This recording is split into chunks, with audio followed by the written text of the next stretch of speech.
if you would look at your multiplying fractions packet, and if you would go to number 10, this is the first example that we're going to look at.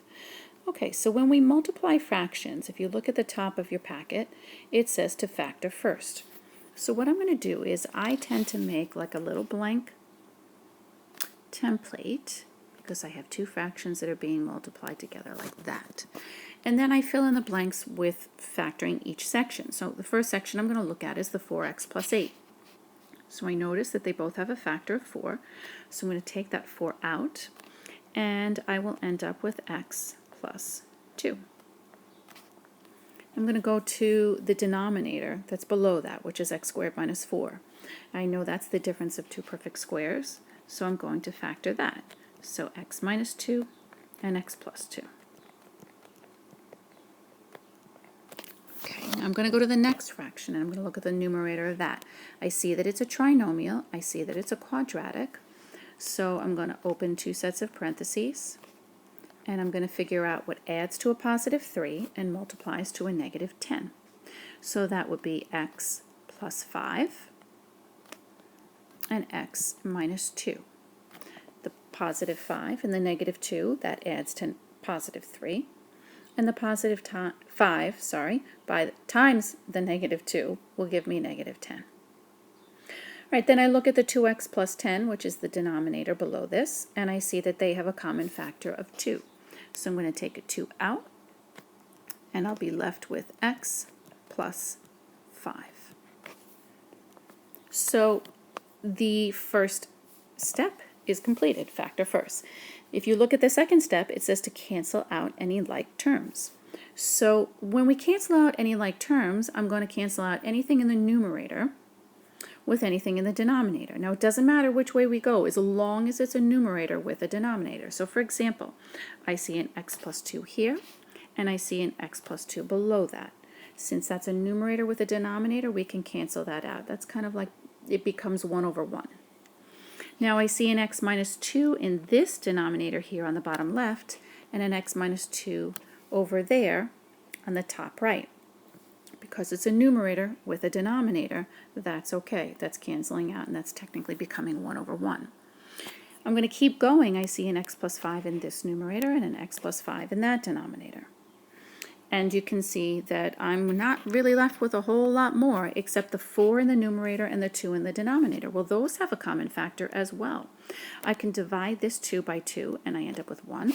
And I can divide this by 4 by 2, and I will get 2. So then my final answer, if I look across my numerators, all I have left is a 2.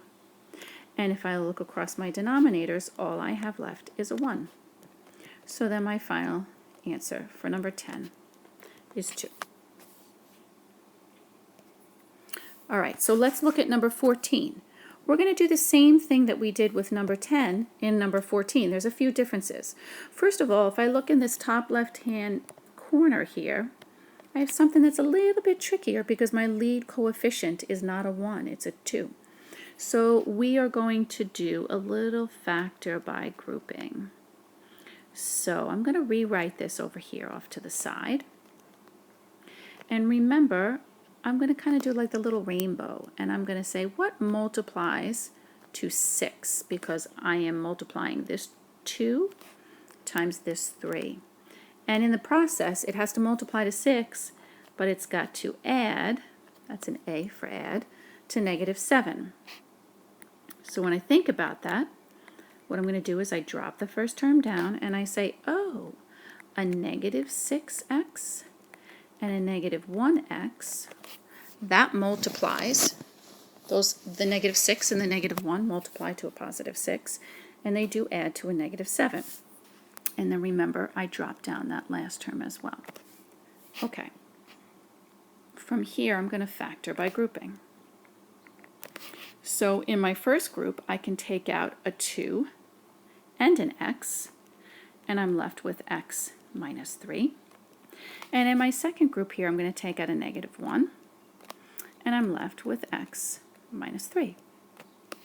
So in that case, I have 2x minus 1, and I have x minus 3 as the factors of that trinomial.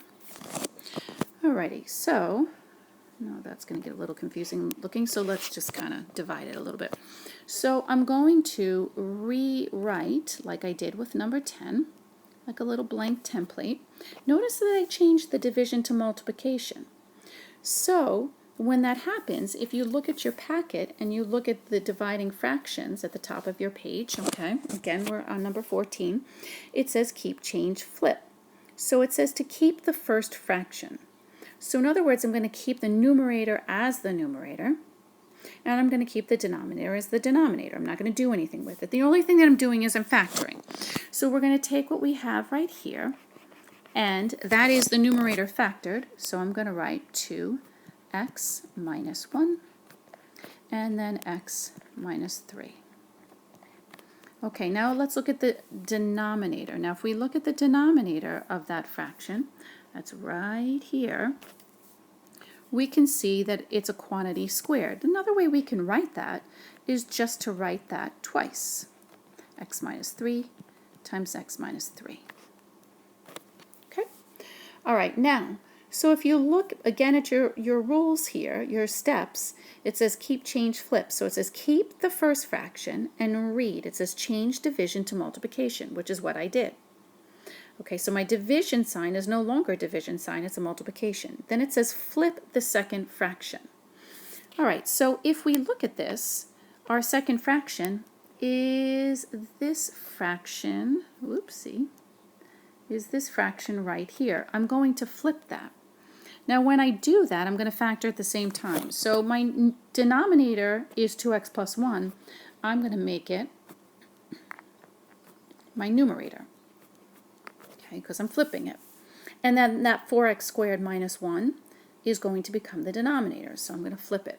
But at the same time, I am going to factor that. So I'm going to make that 2x plus 1 and 2x, oops, x minus 1. I'm trying to squeeze that in there, sorry.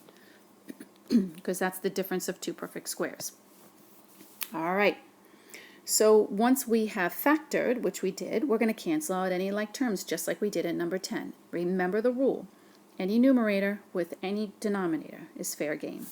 So I see a 2x plus 1 here, and I see a 2x plus 1 there.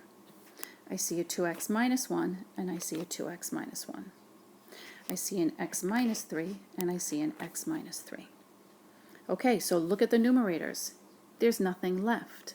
But remember, when we cancel things out, they really become 1 over 1. So even though there are no factors left in the numerator, we still have a 1 left in the numerator. And then if you look at the denominator, the only thing that's left is x minus 3, and there is your answer.